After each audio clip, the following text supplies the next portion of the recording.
नमस्ते मित्रों, मैं हूं आचार्य मनुदेव और हर सोमवार एक कथानक के साथ कि कुछ अच्छा सोचें, अच्छा करें में आप सभी का बहुत बहुत स्वागत। मित्रों, आज हम एक ऐसे विषय पर चर्चा करने जा रहे हैं जिसका हमारे जीवन में बहुत बड़ा महत्व है। कोई व्यक्ति हमारे जीवन में बहुत सारे उपकार करता है, लेकिन यदि एक आध कोई अनुपकार कर देता है तो हम उन हजारों, सौों, सैकड़ों उपकारों को भूल करके केवल मात्र एक अनुपकार को याद रखते हैं। ये अच्छी बात नहीं है। इसी पर एक छोटा सा कथानक है, सुनिएगा। दो दोस्त अपने मार्ग पर चल रहे थे और रास्ते में रेगिस्तान आया। रेगिस्तान बहुत लंबा था।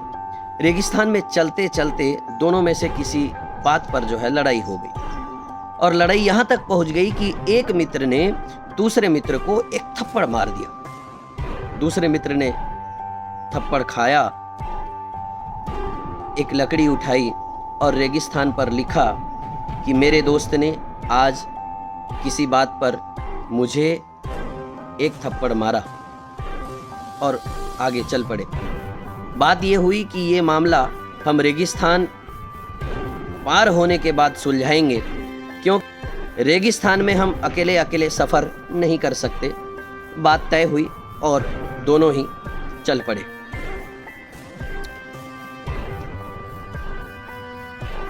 रेगिस्तान पार किया। रेगिस्तान पार करने के उपरांत एक बढ़िया सा तालाब आया और दोनों ही के मन में ये विचार आया कि क्यों ना रेगिस्तान की तपती गर्मी जो शरीर में है उसे शांत किया जाए, और दोनों ही उस तालाब में डुबकियां लगाने लगे। जिसने थप्पड़ मारा था वो नहा करके, डुबकी लगा करके जो है बाहर आ गया। जिसने थप्पड़ खाया था वो अब तक नहा रहा था। अचानक क्या होता है कि जिसने थप्पड़ खाया था उसका पैर, उस दोस्त का पैर अचानक गहरे गड्ढे में जाता है और वो डूबने लगता है। बचाव की आवाज आती है तो दूसरा जो मित्र ऊपर बैठा रहता है वो तुरंत कूदता है और उसे बचा लेता है। बचाने के बाद जिस मित्र को बचाया गया वो एक छोटा सा पत्थर लेकर के एक बड़े से विशाल पत्थर पर लिखता है कि आज मुझे मेरे मित्र ने डूबने से बचाया।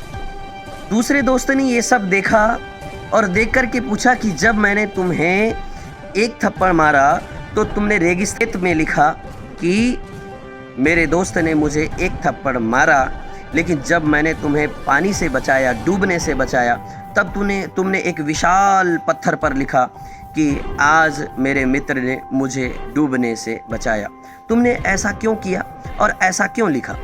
तो दोस्त ने जवाब दिया, जब हमें कोई दुख पहुंचाता है तो हमें उसे रेत पर लिख देना चाहिए, लिखना चाहिए, क्योंकि वक्त और माफ़ी की हवाएं उसे मिटा देती है। और जब कोई लेकिन जब हमारे साथ कोई अच्छा व्यवहार करने लगे, अच्छा व्यवहार करे, तो उसे पत्थर की तरह पत्थर पर लिख देना चाहिए, ताकि वो हमेशा हमेशा के लिए अमिट रहे, मिटे ना। मित्रों, शिक्षा हमें ये मिलती है कि कभी भी हमें बुरी घटनाओं को अपने दिल पर नहीं लेने चाहिए।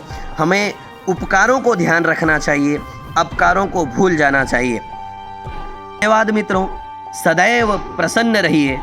जो प्राप्त है पर्याप्त है। लाइक करें, शेयर करें, सब्सक्राइब करें एवं कमेंट बॉक्स में जाकर के अपने विचार अवश्य लिखें कि आपको इस कथानक से क्या सीख मिली, क्या शिक्षा मिली।